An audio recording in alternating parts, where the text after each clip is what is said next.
Everyone, welcome back to my channel. My name is David and I'm known on the internet as Unity Freedom. So today's topic is about desires, your desires, and how, as Buddha says, desires can sometimes or most likely lead you to suffering. Unfulfilled desires will lead you to suffering. So today I'll talk more about what it means to have a certain desire and why desires, the ones that's unfulfilled, is actually meant to help you see a certain psychology.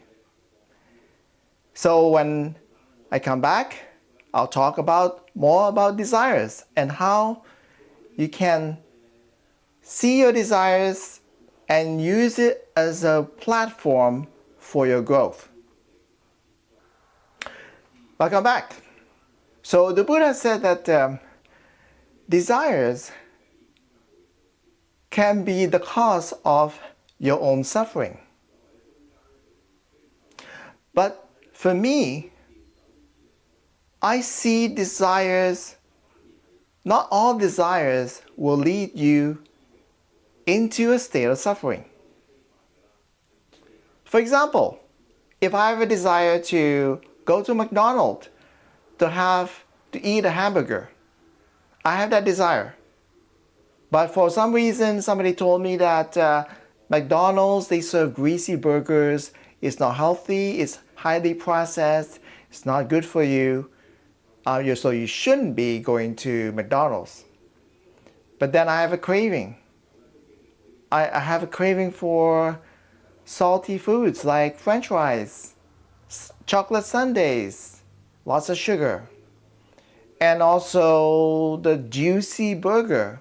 Although these days, you're not going to get a lot from McDonald's in terms of a hamburger, but nonetheless, if I have a desire to have a hamburger, I just fulfill that desire. It's pretty simple. And then I just go to McDonald's and then I just buy a burger. And then the desire is fulfilled. There's nothing wrong with that. Of course, if somebody told you you shouldn't be going to McDonald's because they're serving greasy food, and sometimes in some spiritual teachings or beliefs, meat is very bad for you, you should be a vegetarian. And of course, hamburgers is made of meat, except for the vegetarian version of a hamburger. But nonetheless, if somebody tells you, don't do this, don't eat that, or don't go there, but you have a desire to do those things, would you think about not fulfilling your desires? Or would you just think about the desire and say, I just want to fulfill it because I want to have an experience fulfilling that desire? So as simple as you see a chocolate bar on the counter and you feel like, oh, I need a chocolate bar. I feel like I want to have a chocolate bar. But by suppressing that desire, if you suppress that desire, then you're actually putting yourself in a situation that you will experience a certain set of suffering. Because you have a desire, it's in you, but your brain, your mind tells you that, oh, it's bad. The chocolate bar is very bad for you. It's got a lot of sugar, and it's true. It's not good for your teeth. And it's empty calories because it's all sugar. But if you have a desire to have that chocolate bar, most people just look at the chocolate bar and then pay whatever the bar costs and then eat it and fulfill that desire. There is no hesitation that you want to fulfill that certain desire. And for most people, common people, they don't really think much about chocolate bars, greasy burgers, non-healthy products. They just, whatever they can afford. If it's cheap, they can afford it, they'll just buy it and then eat it and consume it. So for most people, they have no problem with dealing with desires, like basic desires. But for spiritual people like myself, and when I got into spirituality about more than a decade ago, I came into this teaching that tells me, well, if you really want to ascend, you shouldn't be taking sugar. Sugar is bad for you. And then I follow another spiritual teaching, and they say eating meat is bad for you. Like killing the cows is bad for you. And then, of course, when I got those teachings, something came to me. Like I was questioning the teaching. Because if it's that true that taking sugar, lots of sugar, does inhibit your spiritual growth, then how could I discover the spiritual teaching? How could I discover spiritual teachings when I was an atheist and I wasn't spiritual and I was consuming a lot of sugar because I was then an athlete? I was doing marathon runs, I was doing long distance swimming and long distance biking, and I need a lot of calories and a lot of carbohydrates. And of course, at the end of the day, I was craving for juicy burgers because I really need a lot of calories, a lot of fat. So it's sort of like, for me, it questions me why when I met certain spiritual people, they say, well, you shouldn't be taking a lot of sugar. And maybe perhaps that's right. When you're on the beginning path of your spiritual journey, you may want to avoid sugary drinks and sugary items and anything that's not healthy to your body. But when I was doing those extreme sports, there was a desire for me, like inner desire for me to consume calories. And so I needed those calories and the sugary drinks in order for me to fulfill the calorie requirements for my sports. So I didn't think twice about avoiding sugar, avoiding unhealthy foods. As long as I take in the calories needed for me to replenish, to recharge my energy. And so I didn't think about that as being something I should not take, I should not consume. But for certain people, because they have taken in a certain spiritual teaching and they have made it the ultimate truth, the ultimate standard, even though you have a craving for, say, chocolate ice cream, chocolate bar, your mind comes into action and say, hey, don't take those sugary drinks and sugary items because they're not very good for you, and also they can impede your spiritual growth. So the funny thing is that when I started my spiritual path, I actually took in a certain spiritual teaching that claimed to have to be the ultimate truth. That if you follow this teaching, it will take you into nirvana. It will help you ascend into heaven. And in the teaching, they list certain items that you shouldn't be taking. And that would be sugar, ice cream, chocolate, and you shouldn't be eating meat because those things are very bad for you. And for a time, I wasn't taking any sugar and I wasn't eating meat. I was eating only vegetables. But my body started to get weaker and weaker and weaker because my body is it's so tied in to eating meat that I really need to eat meat. And when I stopped eating meat, I became really weak. And so I asked my sensei at the time, can I eat meat? Because I'm really, really weak. And the sensei says, well, if you eat meat, you're going to delay your progress. It's going to interfere with your spiritual progress. So I followed what my sensei said. But one day, I think I saw McDonald's, and my craving was so strong that I needed meat. I saw a burger and I was like salivating. It was like saliva dripping down. It's like, I really need to eat that. And you know what? I said, screw it. Fuck it.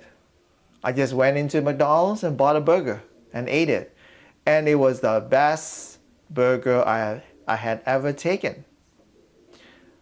And when I ate the burgers and so forth, I said, you know what? Okay, well, my cravings, my desires to eat the hamburger, I really need that. I really, really need that. And so I took it. I ate it. I bought it and I ate it. And I thought, okay, well, it's going to impede in my spiritual growth. Because at the time I was practicing energy healing. And in that training, energy healing, I have to follow a certain guideline. I have to sit Japanese style seiza. I have to be strict about my diet. No sugar, no this, no that. Because if you don't follow all these strict rules, then it will impede on your training, on your energy healing, how you apply your energy healing. And so I thought, okay, well, I ate a hamburger. Okay, I'm okay. It'll set me back maybe a few days or a few years. I don't really care because it was my desire to eat that hamburger. And I need that hamburger. And I don't care about what happened next. So it was like a hungry wolf or hungry bear that needs food. And I needed that. And when I satisfied my desire, I said, okay, fine, great. I didn't suffer because I didn't feel like I was pushing myself not to think about meat. But when I ate that piece of meat, and I thought, okay, it's going to impede in my energy healing. But when I went and practiced energy healing with other groups of students, it didn't impede my energy healing at all. So I was then compelled to try something else. Let's go to McDonald's and let's buy that nice creamy ice cream cone. Sometimes in the summer they have a special for $1. You get a nice ice cream cone with soft ice cream on top. And I said, okay, why don't I do an experiment? Why don't I just eat that ice cream and see if it's going to impede in my energy healing? So I ate the ice cream with the hamburger, of course. So I was like taking in a lot of calories. And then after a while, no, I didn't tell my sensei because I didn't want to get disciplined by being, disciplined for veering off the diet plan. But I realized that even if I consume ice cream and I consume the hamburger, not always, but if I have the desire to fulfill, and I would go out and buy the ice cream and eat the hamburger. But what I found is that it's really interesting because I was eating the ice cream and I was consuming the hamburger and it did not impede in my energy healing. It didn't really change the dynamic at all.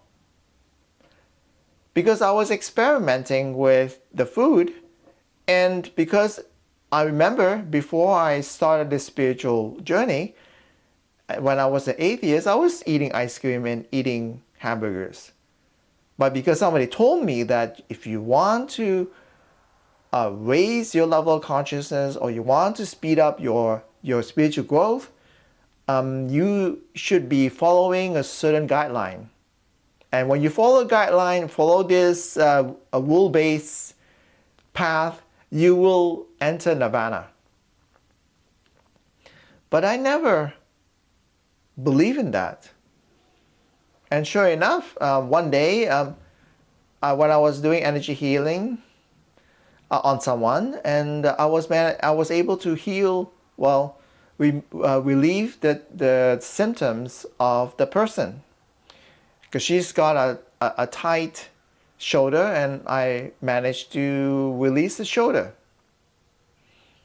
And what's interesting was that my sensei, energy healing sensei, tried it on her, and the effect, the result wasn't quite conclusive.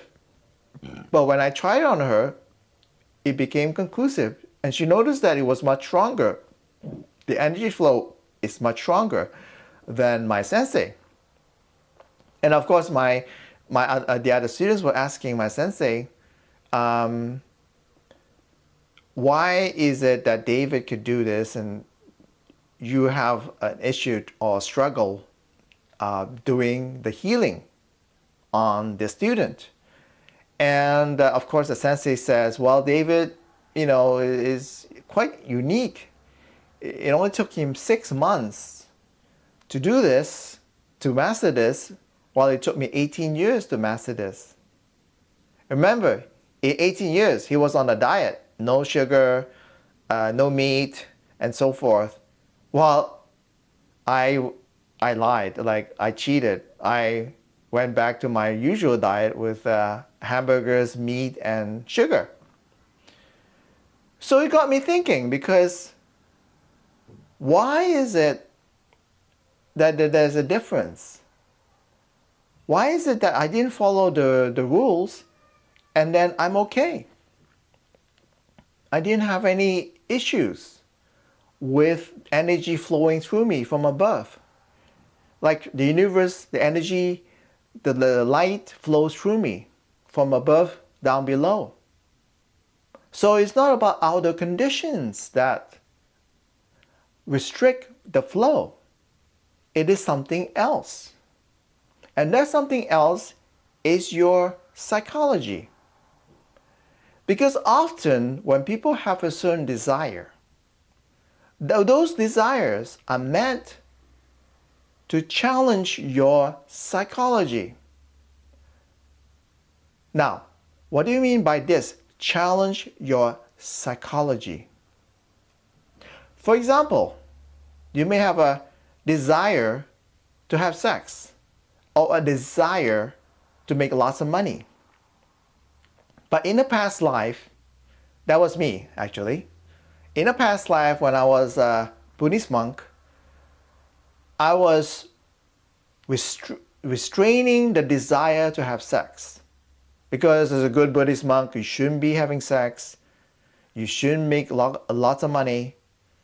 So I was restraining myself, putting myself in a tight knot so I wouldn't think about sex, because having sex is bad for me.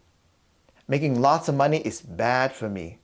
And that's how I was taught in Buddhism, is that you should refrain yourself from even thinking about this.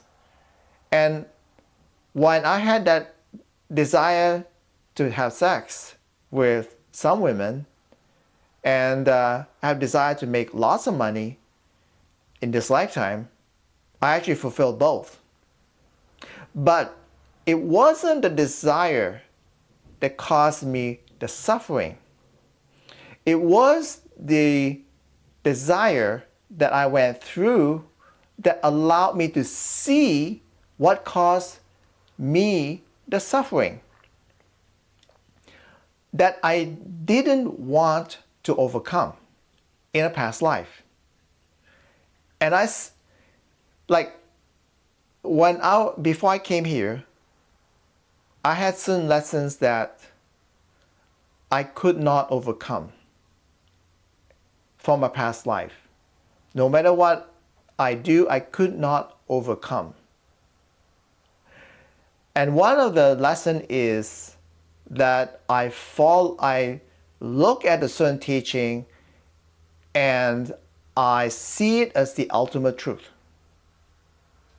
As the ultimate truth, that means if I follow the teaching, if I master the teaching, if I memorize the teaching, if I memorize the Buddhist teaching really well, I can recite it, I can explain it, I have achieved nirvana.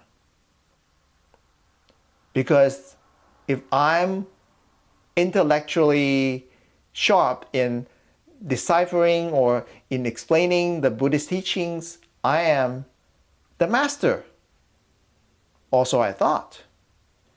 But what I didn't realize is that the teaching is only a guide for you to discover your own Buddha nature. It's to help you reconnect with your highest self.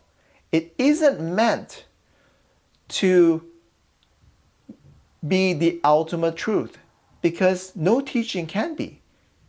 Like, if you are in some kind of profession today, you know that even in engineering, even in nursing, when I went into nursing, my nursing training is much more advanced than what my mother, my biological mother, went through when she was a nurse 40, 50 years ago, when she was younger. She didn't learn all the nursing skills that I learned because nursing skills have advanced so much. So there's no ultimate truth. What my mom learned in nursing 40, 50 years ago don't really apply anymore in today's modern nursing environment. So there is no ultimate truth. There is no standard. What I could not overcome in my past life was that I believe there was a standard I need to follow, I can follow, and I follow the standard, and then that standard will lead me into nirvana. And I can see it, like the work I do, and me being with the Japanese for close to 30 years, working with the Japanese, and for me to follow the rules, the Japanese rules, very strict Japanese rules. There's a certain culture you have to follow, even though I'm not Japanese. But I felt in myself that I was Japanese in a past life. And so really, when I had that desire to have sex, that really challenged me.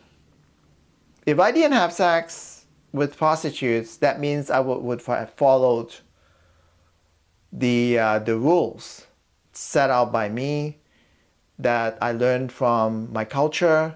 You know, you shouldn't have sex until you get married and this and that. Or you shouldn't be making lots of money because money can corrupt your sense of identity. But when I actually broke that rule and did have sex with prostitutes, and also made a lot of money working in the digital imaging industry, and I did that, what I saw was that when I broke that mindset, it was the desire that pulls me into going outside of the box and seeing I have a certain desire, a main desire that is hidden. And that main desire in the past life when I came here was to save people. And when I came here, I got traumatized. And when I got traumatized, I still want to save people. But now I needed instructions, I needed a guarantee so that when I save people in the subsequent lifetimes, or if I serve people, then I need a guarantee. I need something that guarantees me that I will not suffer the consequences or suffer the trauma that I had when I first came here. And that guarantee was what?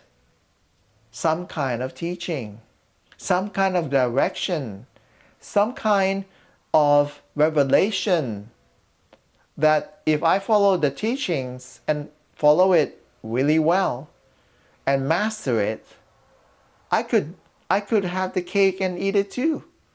I could serve whatever the teaching tells me to serve, help people, serve the poor, help the poor, be kind to the poor, and so forth. And don't do this, don't have sex, don't make lots of money. And we eventually will reach a nirvana if you follow all these rules. Instead of when I first came here, I didn't have any rules. I just simply expressed what I wanted to express because I wasn't traumatized. And so when I was traumatized, I didn't want to have that same experience again. So I was some kind of guarantee. Right? When I have disconnected from my higher self after the trauma, I created the ego to take over. But the ego wants some kind of guarantee because it always wants to be right. So the ego will always look for some kind of teaching that assures me that when I follow it and I completed it, I will reach nirvana. I will make my ascension. But deep inside, I have all these desires. But all these desires are one encounter of what my ego wants me to do. And the main reason is that I go to these experiences or desires, I conduct this desire, I do these desires, I fulfill these desires, like having sex and making lots of money. But I realized that I did all this and I didn't get spanked by thunder by God. And seeing right now, I didn't deviate from my spiritual path. I still continue looking at myself, my psychology, resolving the psychology, resolving the reactions, and then moving on, making new choices. But the desires that I initially refused to fulfill are actually desires for me to see that what is stopping me from fulfilling those desires. Like for me, the sex, because I have a certain desire to follow the path, to follow the rules, that I needed to justify that if I don't do this, that I don't do that, if I don't eat meat, if I don't eat chocolate ice cream or whatever ice cream, then I will reach nirvana. But then the desire broke my routine. When I did it, I felt bad. But then I was able to see, oh, I did it, I didn't die. I did it, and the only thing I did is that I proven that the ego was wrong. The ego wasn't right. And then when I made a lot of money, and of course, I have that experience, and I let go of that experience, I realized that I also saw that desire was actually helping me overcome a certain psychology. And that is a psychology of not wanting to be wrong. because I was doing all these things that is considered wrong. Or is it wrong? Right? Or is it wrong? Because in a duality consciousness, there is no right and wrong. You can make a right, you can make a wrong into a right. And you can have a right and be right. Because as long as you have a certain bias on a topic, on a subject, like you have a bias about sex. Sex is bad for you. Making lots of money is bad for you. If you were to not have sex and you're biased about that, then it's good for you. Then you say, oh, it is right. If you have a bias about making lots of money, then you think that, oh yeah, it is good, it is right. But it's putting you in a situation where you have that sense of suffering. Because if your divine plan is supposed to help you go to this series of experiences that you defined as wrong, because you think that it is wrong to go to these certain experiences. You have multiple experiences. Then you will never fulfill those experiences. And of course, the desires that you have that unfulfilled will cause you to be in a state of suffering. Because you follow a certain rule that says, thou shalt not do this and that.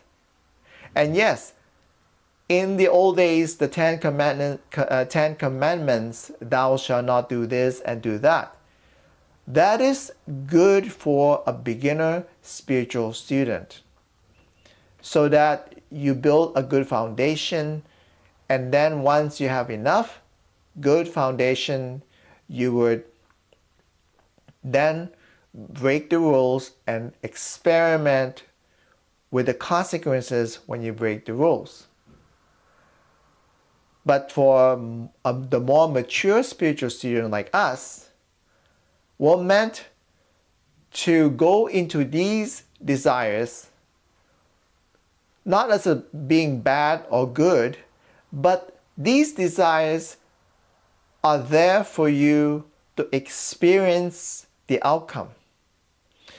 Because as much as these desires are sometimes profound, like for me, having sex with prostitutes, it's defined as being bad, but allowed me to see many, many things, and allowed me to see the abuse that the women receive. And of course, for me, there's a certain embarrassment, a certain shame that I did this. But aside from that, it allowed me to see that following a certain program told by someone else, it's like you going on a train that you never see a destination because someone else is telling you you should be going on this train, you should sit in the train, and you should look at the stations, and you should keep on going. It is a never-ending station. You never end yourself on a specific destination, because it's not your destination that you're going, it's someone else is telling you your destination. What I realized when I broke all the rules and then fulfilled all the desires that are considered bad in Buddhism, what I realized was that I had a certain psychology of wanting to follow or wanting to have and look for the ultimate teaching, the ultimate truth, the ultimate process. And when I achieved the ultimate process, I achieved nirvana. But what I realized when I broke that and fulfilled all the desires I had, I realized certain things. I realized that, one, I have a tendency to follow other people. I didn't want to make my own choices. I didn't want to I will make my own decisions. I follow other people. And if other people say this, go this way, I follow this way. But when I break the rules, I realize that, hey, I have my own choice too. I can make a choice and nobody will punish me. Not even the Buddha, not even the Ascended Masters. Because I made a choice. And so far, they haven't punished me. Like I made a choice to have sex with prostitutes. They haven't punished me. I made a lot of money when I was young. They haven't punished me either. God hasn't punished me. So I realized that no one has punished me. But also, I found another thing about fulfilling those desires that I didn't want to fulfill. And that is, of course, I was going out with certain women, certain narcissists. But also, why am I going out with these people? Well, I discovered that I had a desire to look for validation, from people. So I would go around, pretend that I need help, but I would shop around for people that would validate me. You know what I mean? Like for example, if you learn to fly, but you're not really good at flying, and then all the time you keep making mistakes on your flights, and your instructor says, "Well, I don't think you're good. You're a candidate for flying. I don't think you're really competent enough to fly a plane." So if I'm rich enough, I'll just shop around for instructors until I can find one instructor that's willing to sign me off so I can fly solo. That's the kind of person I was. I was looking around to shop for validation. And guess what? My relationship with narcissists is that I attract narcissists because I was looking for validation. And they're looking for validation. So in effect, they're actually providing me with an advantage because it gives me the advantage. What advantage? Advantage for me to see the unresolved psychology that I wasn't willing to resolve from many past lifetimes. I wasn't really willing to resolve the psychology of validation, of letting go the ego, who's always looking for validation, who is always looking to be right. And the ego wants me to justify everything I do to be right. Of course, including having sex and making lots of money. But if I were to suppress those desires, then I wouldn't even come into thinking that I had a certain desire for validation. I need to be validated. And I see it in many people also, that you have this guru and a student is asking for help to resolve a certain psychology, and then it's looking for someone to validate that psychology. If the person or someone who's looking for help isn't getting what he or she wants to hear, they'll just shop to someone else, just go to someone else until they find one person who's willing to validate the person's psychology. And that person is also looking for the student to validate a certain psychology.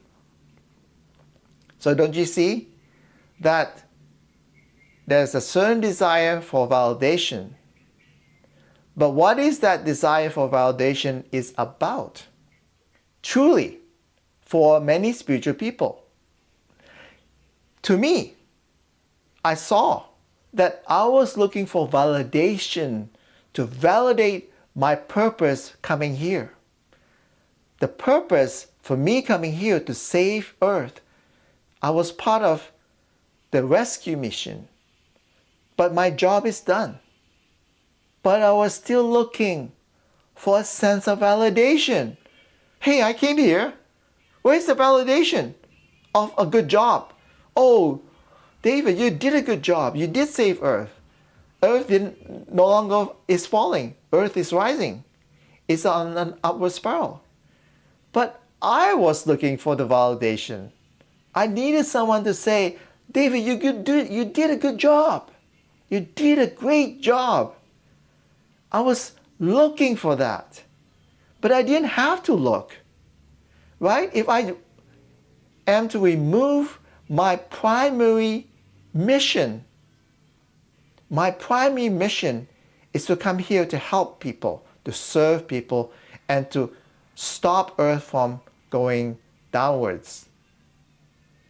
But if I am to look at that and say, I don't need to fulfill that mission anymore. I don't need to fulfill that mission anymore. And what happened next? Why do I need to look for validation anymore? When I see my mission, I came here, I did my best, I'm happy with the results. It's time to move on and let go of my primary mission that I came here for. That was my spiritual mission. I came here as a part of the rescue being with Sanat Kumar. And I came here to rescue Earth from falling. But that's gone. That's long gone. I don't have to do that anymore. But I was still looking for validation. I was looking for people to validate me.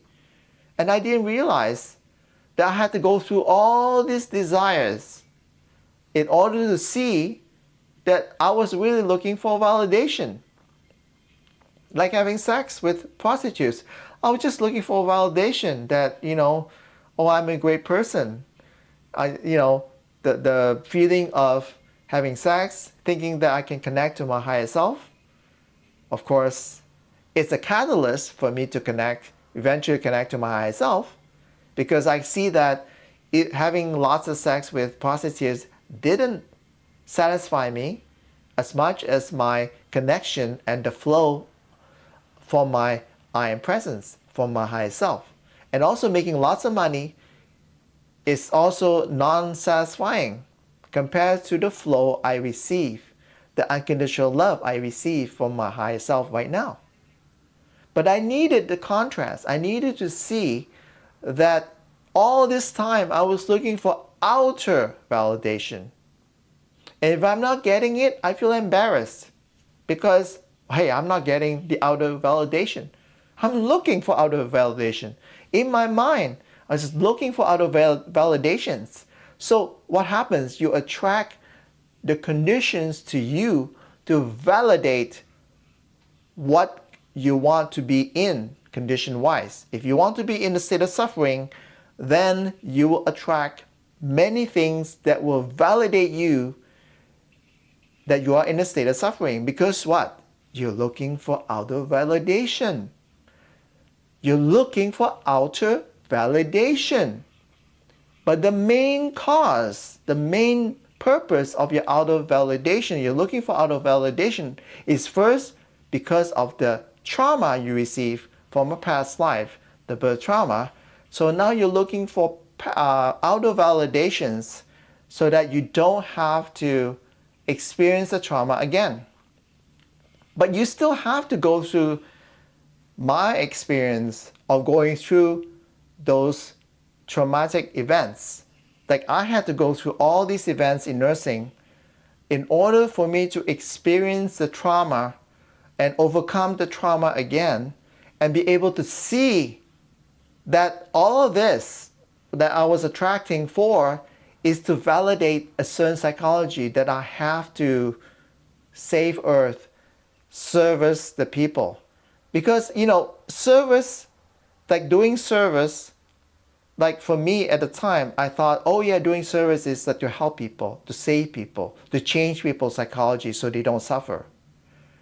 But that's service in the sense of a human being performing service. But true service is about allowing the flow of light to flow through you so you can use the light and co-create a better conditions on Earth. But how do you co-create or create better conditions on earth if you're continually looking for validation for yourself that what you're trying to do, trying to change earth and do this and that, is not really coming from your higher self or from the ascended masters or from your guides, but it's coming really from your ego. Your ego has a certain idea, okay, this is how you change, because the ego has a certain need for validation, a certain need to be right. So it has certain visions that it needs to fulfill, and then it attracts these outer conditions to you so that you can validate. But at the same time, when these outer conditions are attracted to you and you are suffering from these outer conditions, you can see why you're suffering from outer conditions. Because you're looking for validation. And the desires allow you to see that you're actually looking for outer validation. And that outer validation then leads to the traumas that you suffer that you haven't overcome yet. And the traumas are actually the mission that you came here for, that you were traumatized, or you failed, or you felt you failed, you feel ashamed, you couldn't overcome that sense of embarrassment that you failed your mission. And then you create these outer selves and the ego to compensate for the sense of embarrassment and the sense of failure that you have, that I had for coming here and I failed my mission. But did I fail? Really? Did I fail? Look at Earth. Yes, it's got some issues. Right now there's a couple of wars going on. But for the most part, Earth is now better than 2,000 years ago. And it's certainly better when I first came to Earth. So in a way, Earth has improved. Conditions on Earth has improved. It isn't the conditions that I foreseen or expected, but it is nonetheless a great condition that Earth is rising. It's improving. It's moving towards the golden age. It's moving towards, in the future, towards a more natural planet. But I had to accept the fact that I don't need to validate my mission anymore. I don't have to validate my mission of coming here and being a failure, being embarrassed that I didn't fulfill my mission, and then traumatized by the experience, and then being taunted by these dark forces, keep whispering in my ear and say, hey David, you failed. Oh, you didn't do a good job, and so forth. And when I was younger, I was trying very hard to prove that I was doing the best I could. But when I was younger, I was looking for validation, outer validation. And yes, I've achieved so much. You know, I made a lot of money, had fun with girls, and enjoyed my ice cream and my hamburgers. But still, it hasn't changed who I am. It hasn't changed who I am. My true self hasn't changed my true self. It only allowed me to see the false selves that controlled me on all my actions and ambitions in the past. But I had to overcome these false selves by fulfilling my divine plan, fulfilling all these desires, and I had many desires, for me to learn the lessons, because those desires contain important lessons for me to see what I wasn't willing to let go of in a past life. Now I hear so many people say, oh, I was born a crippled. Oh, I was born in a wheelchair. Why is God punishing me for being on a wheelchair, or being crippled, or being disabled, or mentally challenged? Well, think about this. You're put in a situation, maybe as difficult as it is, but it is meant for you to allow you to finally see a certain psychology that you're not willing to overcome. And it has to do with validation. Validation is of a certain material things, or material lifestyle, or material possession, or anything. And once you are able to see what you're trying to validate, then you can see yourself, maybe a limited condition that you're in, as no longer limiting. Because you're no longer compensating for your limiting conditions, for your suffering. Because when you're suffering, you're actually compensating yourself to fulfill a certain desire, and that desire contains a certain validation. You're trying to get something to validate from the outside. So you have a certain desire, and you want to fulfill a certain validation for attaining that desire.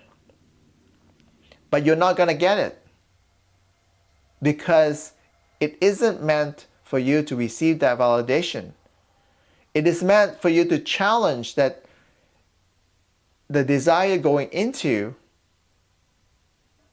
the desire to be, let's say, if you desire to resolve this psychology, then you're put into a situation that gives you the best possible chance for you to resolve the psychology.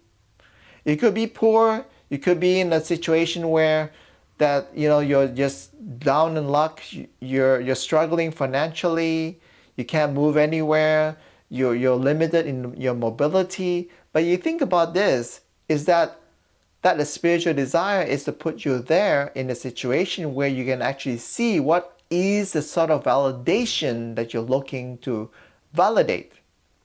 Because if you're no longer looking for a certain validation to validate, to see it come true, then why would you need to suffer anymore? Because now you don't have a goal. You no longer need to fulfill a goal.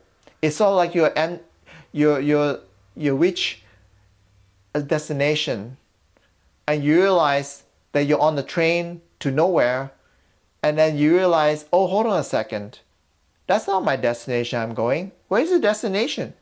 Not seeing any destination. Because there's none. You're on the train and it keeps on going and going and going. So it's like a train that goes nowhere. And then you're trying to fulfill a certain desire, but you're actually looking for certain validation. A validation that never gets fulfilled. And you keep trying to look for that certain validation, and the purpose is not to look or not to try to find the certain validation, because you're not going to get it. Like for me, I couldn't get the validation that I have succeeded in my mission that I came here. But when I saw that I was on a train that was looking for a certain validation through the desires I need to fulfill, I saw that, oh, all these desires all have the same message, at least for me. The same, I was doing nursing, and then doing childcare, I was doing hospitality, and then IT work, and so forth. They all share the same theme. And that is, I was on a journey all the time looking for one validation that I did my best. I fulfilled my mission. My main mission, I came here the first time on earth. But then I realized I don't have to fulfill, because earth is on an upward spiral. But it's not an intellectual understanding. It is a realization that I was chasing the rabbit, or I was on a never-ending train that keeps going and going and going nowhere. There's no destination. And of course, the fallen beings, the dark forces, wants me to be on that train all the time. And then the ego wants to prove that it wants to be on that train all the time, going nowhere. But what I discovered is that I can get off a station and then I can choose my own destination. I can choose the destination I want to do. And I can choose the train that I want to take to go to that destination. And then when I reach the destination, I make another choice to take another train to take me to another destination until that destination is heaven. Instead of me chasing a never-ending train, a never-ending station, I get off the station. I get off the station because I no longer need to fulfill any mission anymore. I see the mission I have. It was a good try. It was a good effort, but I don't have to fulfill that mission anymore. Because once I no longer see I need to fulfill that mission, guess what? The desire for me to validate my mission no longer exists. So now I'm free. I am free to choose what I want to do for myself. And whatever desires I have from now on, when I fulfill, it is only to fulfill the desires to finish my journey from one destination to another, and I take one train to go to this destination, the next train to go to the next destination. But imagine that when you're taking a train to go to one destination and then you're taking another train, you're changing the destination, but you're also changing your sense of awareness, and you're raising your awareness higher and higher. So raising awareness is actually making new decisions that is different, that is higher from the past or from the last decision you make. And that's how I realize that's how I raise my level of consciousness. I raise my sense of awareness. Is that if I need to overcome any birth trauma or any traumatic psychology, I need to go through the process. I need to go through the experience of being there, experience that, and knowing that it is a safe experience.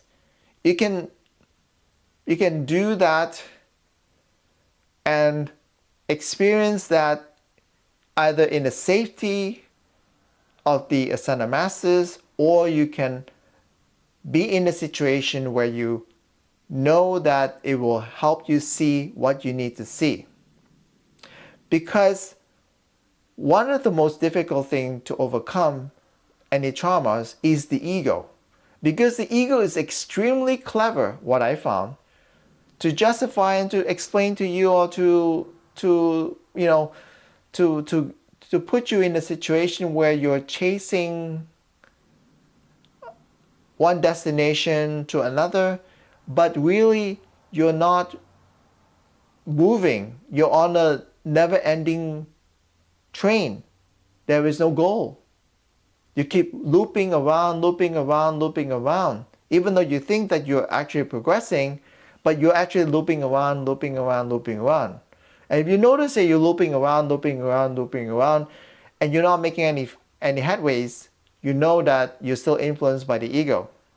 But if you get off the train, which is run by the ego, and then you get on the train of your choosing, you choose the train, and then you choose a destination that doesn't loop around.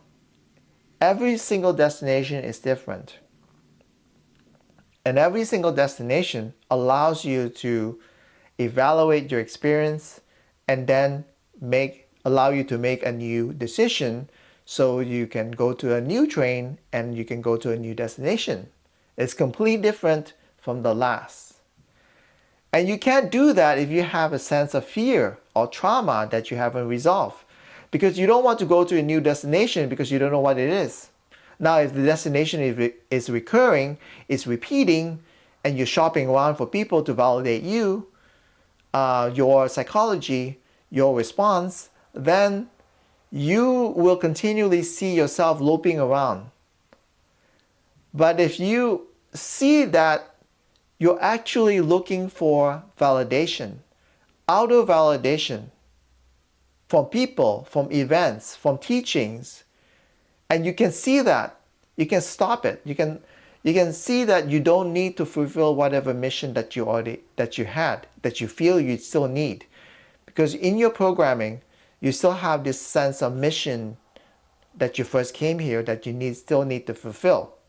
And even though you have not fulfilled completely, you're still looking for outer validation to tell you that it's worth your time to continue this journey, this never-ending journey. But you don't have to be in this never-ending journey. You can get off the train, and then you can then decide and choose which train you want to go and take to go to the new destination of your own choosing. And that's how you spiritually grow. And to me, that's how I overcame my trauma. Is that the trauma itself is what keeps me on the never-ending train. There's the train that has no destination, because I was trying to compensate myself with validation. So if I see a destination that can help validate me and my psychology and my fears and my trauma, then I'm always on the train, because I don't need to validate. It feels that I'm validating because the train keeps moving on a never-ending station or destination. It keeps moving because it keeps helping you validate your fears, your traumas, and you don't want to do anything about it. But how can you overcome your trauma? You have to get off that train. And then you get on the new train that allows you to see that the traumas that you have experienced is no longer valid. It's not going to cause you any damage to yourself. You're not going to feel you're going to be hurt, shamed, or embarrassed. Because today's train, if you get on the train, off the train of the never-ending train to a new train, the scenery has changed. 2,000 plus years ago, it might be pretty scary, but 2,000 years now, or 3,000 years, 4,000 years from now, like today, is much better scenery than 2,000 years ago or 3,000 years ago. So it's not as scary as you think. But how can you know if you don't get off the never-ending train that continually validates your psychology, your fears, and your trauma? So you have to get off the train. So get off the train. And then see all the desires as desires that can help you overcome the suffering. Unfulfilled desires can lead you to suffering. But fulfilling the desires by allowing you to see why you're stuck in this suffering, by getting off the never-ending train and then choosing your own train and destination, and you will see that there is no punishment, there is no trauma, there is nothing to fear. And when you do see that, then you continue on getting to different trains and then overcoming more and more and more of the fears. All right? I know this is quite a long discourse, but I hope that people will benefit from my insights, my talks. Until next time, this is David saying goodbye.